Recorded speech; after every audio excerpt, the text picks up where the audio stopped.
اور اعلان وہ نہ کہتے کہ ہاں یقیناً میری یہ غلطی تھی. بہرحال اللہ سے ڈریں حضرات صحابہ کے بارے میں، کیونکہ صحابہ اکرام کی جماعت وہ جماعت ہے جس جماعت کو اللہ نے منتخب کرا نبی کے لیے. آپ سے میرے سے انتخاب میں غلطی ہو سکتی ہے، لیکن کیا آپ ایک مسلمان ہونے کی حیثیت سے اس بات کو مان سکتے ہیں کہ اللہ سے انتخاب میں غلطی ہو سکتی ہے؟ ہرگز نہیں ہو سکتی. آپ دیکھیے، آپ الیکشن کے اندر کسی کو ووٹ دیں اچھا آدمی سمجھ کے، اچھی امید لگا کے کل ہمارے لیے علاقے کے لیے کچھ اچھا کرے گا، لیکن وہ جب کامیاب ہو جاتا ہے اور آپ کو آپ کے علاقے کو بھول جاتا ہے اور وہ سارے مسائل جوں کے تو رہتے ہیں تو پھر آپ اس کی برائی کرنا شروع کر دیتے. اب لوگ پوچھتے ہیں بھائی ووٹ کے ٹائم پہ تو آپ ووٹ کریں اس کو، آپ اس کو انتخاب کریں ووٹ دے کے، اس کو منتخب آپ کریں.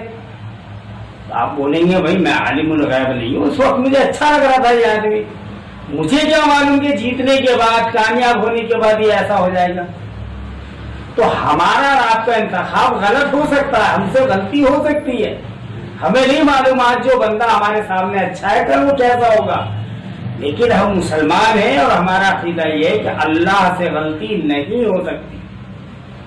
اللہ نے صحابہ کرام کا انتخاب کرا ہے، یہ اللہ کا انتخاب ہے. اس لیے صحابہ کے بارے میں اپنی زبانوں کو بند رکھو. اور ہمارا جو عقیدہ ہے اہل سنت والجماعت کا، انبیاء علیہ الصلوۃ والسلام گناہوں سے معصوم ہیں اور حضرات صحابہ کرام محفوظ ہیں. محفوظ کے مختلف معنی علماء نے بیان کرے. اصل بات یہ ہے کہ اگر کسی صحابی سے کوئی خطا ہو بھی گئی، اگر ہو بھی گئی تو ان کی نیکیاں اتنی وزنی اور اتنی بھاری ہیں کہ ان کی خطاؤں پر وہ غالب آ جائیں گی، یا پھر اللہ کی طرف سے جو رضا کا اعلان ہے ٹھیک ہے کچھ ہوا ہے ہوا، لیکن صحابہ کی مغفرت کا اعلان اللہ نے کر دیا اور صحابہ کے اجر عظیم کا وعدہ اللہ تعالیٰ نے کر لیا، ان کے جنتی ہونے کا اعلان قرآن کریم نے کر دیا. اب جو بھی بندہ صحابہ پر اعتراض کرتا وہ صرف اپنی دنیا اور آخرت برباد کر رہا، باقی کچھ نہیں کرتا. اس لیے اللہ تعالیٰ سے دعا کریں اللہ تعالیٰ ہمیں کہنے سننے سے زیادہ عمل کی توفیق عطا فرمائے. وآخر دعوانا الحمدللہ رب العالمین.